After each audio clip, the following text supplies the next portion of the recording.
जी गुरुदेव, एक सज्जन का यह प्रश्न है कि दान का सत्पात्र कौन है, दान किसे करना चाहिए और दान का जो द्रव्य है वह कैसा होना चाहिए? अरे भाई, साधुओं के पास रुपया चढ़ा के चला जाए और का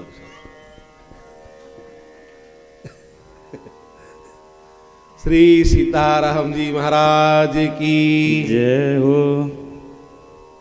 दान का जो सदपात्र है वो है जो संतों की सेवा करता हो, दीन दुखियों की सेवा करता हो, या सर्वथा असहाय हो गया हो, उसकी कोई सहायता करने वाला ना हो। जैसे संतों के यहाँ जो दान आता है वो इसलिए आता है कि संत सेवा होती है, वैष्णव सेवा होती है, दीन दुखियों की सेवा होती है। तो संतों के यहाँ दान आता है। ब्राह्मण भी दान लेने के अधिकारी है, पर ब्राह्मण को दान लेने के बाद दान को पचाने की शक्ति भी होना चाहिए। दान को पचाने की शक्ति, उतना भजन। हमारे गुरुदेव कहा करते थे, साधुन के दाना के बड़े बड़े दांत, भजन करे नहीं फार निकाले आंत, है ना। तो इतना भजन होना चाहिए कि अपना तो हम कल्याण कर ही ले, जो हमें दान कर रहा है उसका भी हम कल्याण कर पाए। तो दान ऐसे सत्पात्र को देना चाहिए जो हमारा कल्याण कर पाए, या भूखों मराए है तो उसे भगवान का स्वरूप समझ करके और उसे हम दान करें। दूसरी बात, जैसे गांजा पीते हैं, तंबाकू खाते हैं, बीड़ी सिगरेट का सेवन करते हैं, मांस भक्षण करते हैं, कोई शराबी आया कहा 10 रुपए दे दीजिए, बहुत जरूरी है, और हम जाने कि पीकर आएगा, तो ऐसे व्यक्ति को दान नहीं करना चाहिए। ऐसा दान आपके उपयोग में नहीं आने वाला है, तो ऐसे दान ना करें, ठीक है ना। और दान होवे तो शुद्ध दान होवे। अपने निज संपत्ति, जो शरीर से कमाई हुई जो संपत्ति है, उसका दशमांश दान करने का विधान शास्त्रों में बताया गया है कि दशमांश दान करना चाहिए। ऐसा नहीं कि दशमांश से करे, ज्यादा इच्छा है तो ज्यादा कर दे रहे जितनी इच्छा हो तो ना करे, पर कम से कम दशमांश दान तो करना ही करना चाहिए। दशमांश दान से ही उस धन की शुद्धि होती है। तो दान दशमांश होवे, और अपने निजी कमाई से।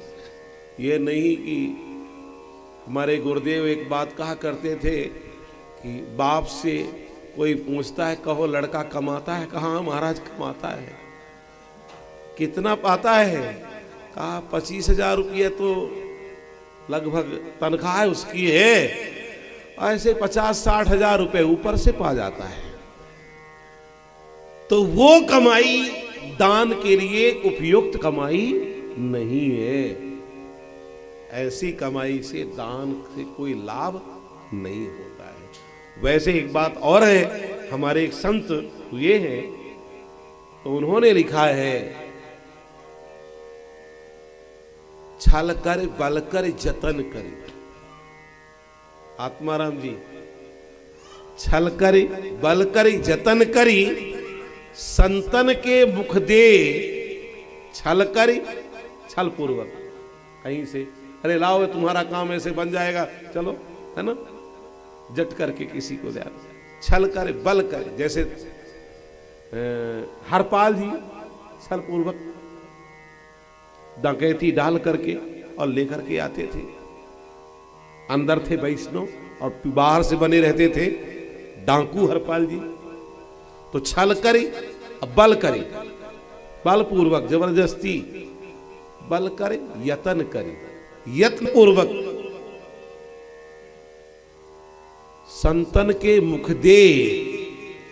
इतने पर यदि हरि ना मिले, बनादासी कह रहे हैं, इतने पर यदि हरि ना मिले तो बना दास से ले। इतने पर अगर भगवान न मिले तो बना दास से अपना पूरा सब का सब ले लेना। एक संत भगवान कथा कह रहे थे और एक पोस्ट मास्टर की पत्नी सुन रही थी और बढ़िया सुंदर गहने पहनी थी। तो महाराज जी की दृष्टि पड़ी तो महाराज जी ने एक दोहा बोल दिया, गहने बेचो। ब्रज के भक्त मालवे हैं, गहने बेचो साधु जेवाओ, यह तन दुख को भाड़ो। गहने बेचो साधु जेवाओ, यह तन दुख को भाड़ो। नहीं जन्म जन्म तू गदहिया होगी राम भजोरी। आगे कोई गाली है ना? तो जीवन बेकार है। इसलिए किसी न किसी तरह से संतों की सेवा में द्रव्य को लगाना चाहिए, भगवत सेवा में लगाना चाहिए, है ना। श्री सीताराम जी महाराज की जय।